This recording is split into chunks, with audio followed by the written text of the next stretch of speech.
So in drafting a code of ethics for the Inquirer, could you talk about what that process was? Yeah. Who actually was involved and how you came up with what the provisions should be? Yeah, so Gene asked me to make sure it got done, which is kind of the way things a managing editor would do. And we also discussed that it ought to be a staff committee that I would say to this day, and and I try to point this out to aspiring journalists in my book, is that an awareness in thinking about journalism ethics comes not just from the newsroom leaders, although they're certainly important, but from the rank and file. That peer pressure to do the right thing is probably more effective than us saying, here's the guideline for, or the rule for the newsroom as the managing editor. So we wanted we were aware that a very strong feeling in the newsroom about what had happened, say, in the Laura Foreman case. They felt that they had been tarnished by this in as much as the newspaper's name, that they individually had suffered a loss of credibility, a loss of professional self-esteem because of that.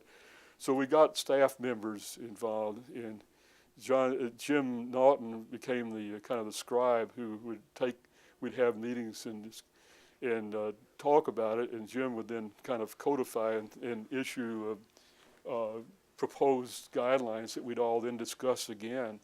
And my part was to try to survey what was out there. We didn't want to reinvent the wheel, and I think when you ever do something like this, you try to take advantage of what someone else has already done. And so I called a bunch of newspapers, called the AS&E and APME, and tried to find out what newspapers had code. And then how do you, once you have this code, how do you make it sort of work in the day-to-day life of the newsroom? Because I remember reading an article once where, journalists were asked about their paper's code of ethics, and they would say things like, "Oh yeah, I think we've got one around here somewhere. Let me, and they were rummaging around in a drawer." And so, it's one thing to develop a code of ethics, another to actually, there's two issues. One, what do you do if somebody violates it? So there's the enforcement of an issue, and then the other is just the awareness and ongoing sort of training of reporters. Well, that's a very good question, and I think that we did recognize that it's not going to do any good if it sits in an office drawer and is ignored, that it would defeat the purpose of what we were trying to do. And we, of course, have a guild union in the newsroom, and at that time the policy of the National Labor Relations Board on newsroom codes of ethics was not fully formed.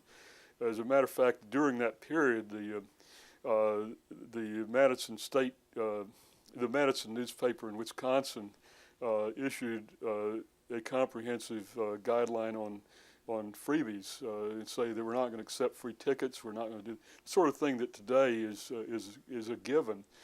But the union took them to the NLRB, unfair labor practice, that you have to bargain this. And an administrative judge had agreed initially with the union, saying that you're taking compensation away from them, saying they couldn't take free tickets. And you do have to bargain.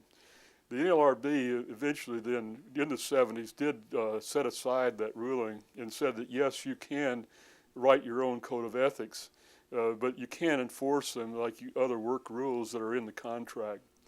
And we were fine with that. We wanted not to have our principles watered down in the labor bargaining process, and we were willing to deal with it without the teeth of a work rule that could be enforced on the contract. So two things immediately brought home to the staff that we had a code of ethics.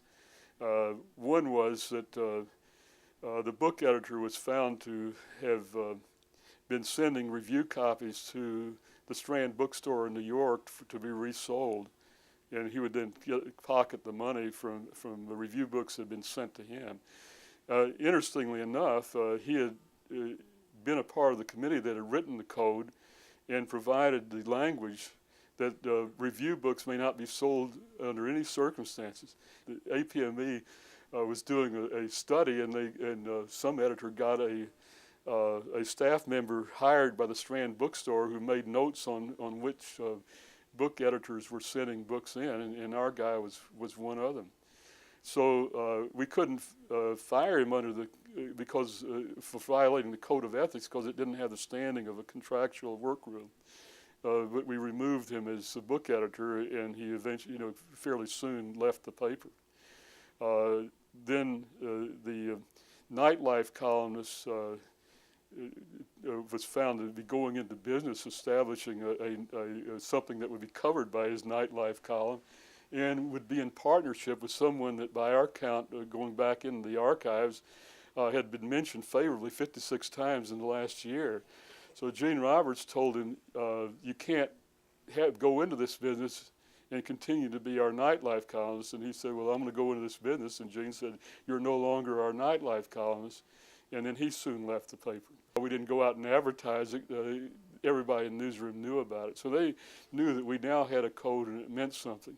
And as we went on orientation, we'd give it, not only, I would send them a copy when they were hired, and then when they come to work, we would try to have a groups of staffers who had come over a period of 3 to 6 months would gather for a day, and one of the sessions would be on talking about the conflict of interest codes, and I would give them about 20 hypothetical situations, and then we'd talk about how the code would apply to it. So it was as new people came in, they got some kind of formal indoctrination on the code. So you were managing editor of the Inquirer during some pretty turbulent times in Philadelphia. Can you think of any,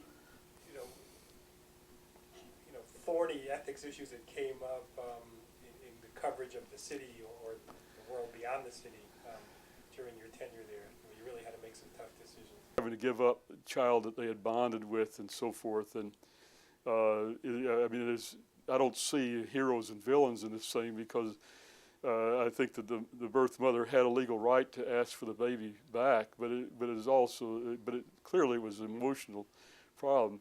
Well, our reporter apparently had arrived for a news conference when this story began, and not a good idea, but they said, okay, then everything is agreed. Well, he had not heard everything, but he agreed. And then, so we've reported this childless couple now is going to lose the baby, and this story went on for some time. And another reporter covered it, and this reporter asked, what is this 3-year-old child doing in the house? And they said, the other reporter said, well, that's the child we're not supposed to report. That apparently the deal was, which is certainly ethically wrong, was that they had accepted that they would not mention the other child in return for getting access to the couple. And of course, our reporter, turn the clock back, should have said, well, what are the guidelines, because I missed them? And they would have said, absolutely not, I'm not accepting that. And they would have been ejected, and we wouldn't have had access, but we certainly could have covered the story and reported it correctly all along. But our reporter had been considered having given the people his word that he would not report on it, and we were saying, well, we're not going to continue lying to our audience that they're a childless couple.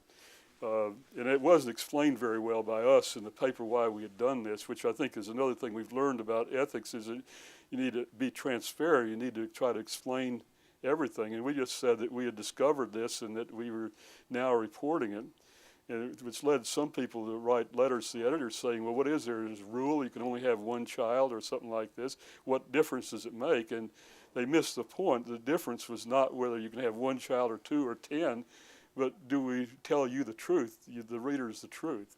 And that meant having to renege on a promise an ill-considered promise that our agent had made.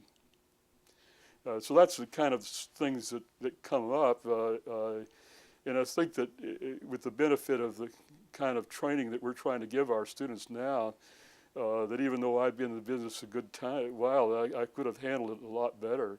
And I think the main thing there would have been to tell the audience specifically why we thought it was important that we report this now.